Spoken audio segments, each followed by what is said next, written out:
iningi lama form lifuna ama-householder ey'ndaweni ey'ningi abasekho, bazali bakhona basekho, so ufanele ufake ama-death certificate nayo yonke into. Umbuzo-ke uthi-ke mawugcwalisa leli phepha lakamasipala ngoba wena uhlala lapha endlini uthi unhlwempu, uprova kanjani ukuthi unhlwempu mawuzoprova ngomuntu ongasekho oyi-householder? Hayi-ke wabamba lapho-ke wathi-ke ezinye izinto-ke khipha u-3,000. Mawukhipha futhi lowo 3,000 kuyenzeka ukuthi mhlawumbe wena unawo amandla okuwukhipha lowo 3,000. Mase usuwukhiphile u-3,000 akusho ukuthi ngesikhathi usuwukhipha uzowuthola ugesi. Fanele nonke nize nimithe u-75% nonke no-31 nikhokhe le mali. Mawukuthi-ke shuthi uyawukhipha uzolinda phela, ulinde laba abanye abangenayo imali baze bayikhiphe imali nakumanxa ugesi ulungiswa. Sahamba-ke sathi-ke siyocela-ke ukuthi-ke siyasizwa ikhalo zethu ngoba ey'khaleni zethu ugesi la e-Ashdown kwaba ne-amnesty, u-Eskom wenza i-amnesty ukuthi ulungisa ugesi. So unika abantu ushwele ukuthi abantu ababerobhile ugesi ngoba izathu eziningi zokuthi kwakurojiwe ugesi, abanye bakwagrobhe abazali abasekho, thina si-third generation, kwagrobhe ogogo bethu, ogogo boma bethu. So sihlala lapho uzukhombisa ukuthi unhlwempu usahlala lapho endaweni yagogo kama wakho, wayirobhe yena wangakwazi ukuthi ulungise indaba kagesi. Sayikuzama ukuthi sokhuluma-ke no-Eskom sahlangana-ke ukuthi-ke banikwe i-amnesty ngala ayifika nge-amnesty. Apparently mesifika lapha Eskom sathola ukuthi kwi-amnesty leyo-ke u-Eskom awufikanga la ngoba wagcina uyekile ngesimo sokuthi abantu wabashintshela igubhu baphinde barobha.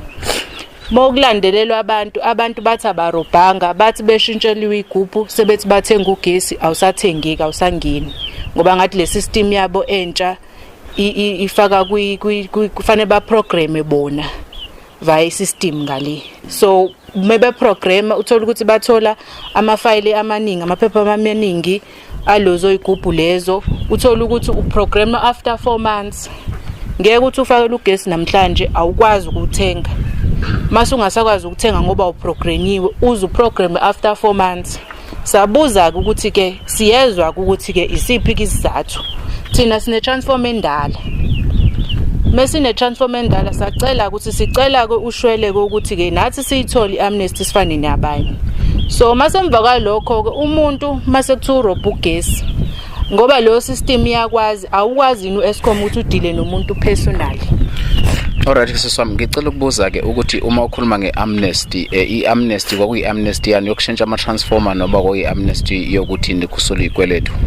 Kwakuyi-amnesty ukuthi ayeshintsha ama-transformer, ngizothi ayeshintshwa ngoba eyethu ayifani nalawa amanye.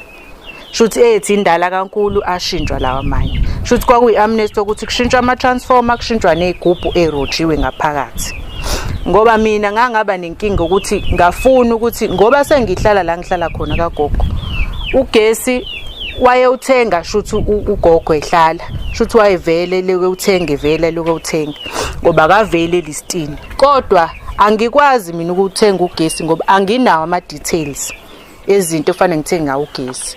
Sabuza ukuthi ngazama-ke mina uku-applyela isigubhu ukuthi ngi-apply ka-Eskom. Mengi-apply Eskom kwathiwa angilethe izinto zakhe ngoba zi-under yena. Ngayiletha izinto, mase ngiyiletha kwathiwa vele u-Eskom ukuhlelo kule wadi ngihlala kuyona, ukuhlelo ukucisha kwagesi kokufaka igubhu.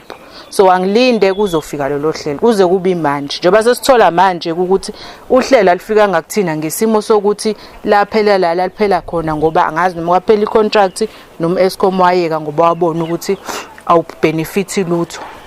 Ngicela ukubuza-ke ukuthi njengoba uthi kuthiwa kufanele nikhokhe le mali engaka, njengoba-ke kukhona nje abantu abafana nogogo, mhlawumbe ama-issues anjalo niwaraisile, impendulo i-10 kubona? Sawa-raise ama-issues alokhu nokuthi sathi mesenze i-appointment nomphathi ophethe shuthi according to customer service. Mesifika lapho wasenzela i-appointment yena wathi uzokwazi ukusibona ngo-12. Mesifika apparently mesifika asisakwazanga ukuthi abonakale ngesimo sokuthi usekwi-meeting ngoba eqokeni kwabantu ukuthi baye lapha sasiqoka ngokuthi siqoka umuntu ongenayo imali ngoba ukukhuluma lapha singafani qoka umuntu ongasebenzi kuqokwe nomuntu njengokuthi umuntu ongenawo ugesi nabanye ke sahamba nabo sayiraise indaba kagesi. Hayi ke i-feedback esayithola ukuthi bazosihambisela i-report because akuraise lokho ukuthi siyacela ke ngoba phela kucela ukuthi ngoba abantu abasebenzi kube khona into evezwayo ukuthi ke ngoba akasebenzi kube nento evezwayo ukuthi ke akafakelwe ke a-applyelwe ke leyo kuthiwa ngazi percentage ukuthi mongasebenzi uthola i-percentage uthi ugesi ubanjwa kanjani. Hayi ke kwathiwa nje bamezwini lokuthi ke uEskom wa decide wasibeka isinqumo sokuthi ufuna nje u3000 upfront ngokomthetho 6000 3000 lo munye uzodonswa ngesikhathi uthenga ikhadi lagesi. Sesivala ke siswamcela ukubuza lana ukuthi ke lana kunama community leaders akhona mhlamba abantu abafana nama councillors nabantu aba lead community irresponsible ithini ngalolu daba leni ngoba phela seside isikhathi manje kusho sekuzophela inyanga ningenawo ugesi. Ayikho irespond into engayisho nje kwi-leader yethu sayigcina ngaleso sikhathi isho ukuthi ugesi kaEskom bathi uyile into impendulo Eskom bathi bafuna u3000 so yena ulinde ukuthi sihlanganise u3000 nokuthi kugcwaliswe lawo maphepha kuhanjwe kuya kaEskom. Uma nicabanga ke ukuya phambili ke nicabanga ukuthi ke kuzokwenzakala kanjani ngoba isebusika manje ndikuyabanda. Asazi nathi kuzokwenzeka kanjani ngoba sayiraise le issue ukuthi okay ke siya understand ukuthi ke bafuna u3000 ezisazama ke nathi asazi ukuthi mesithi siyazama samandlelani ngoba mohola igrant uzamani ku500 ngoba fanele udle kulo 500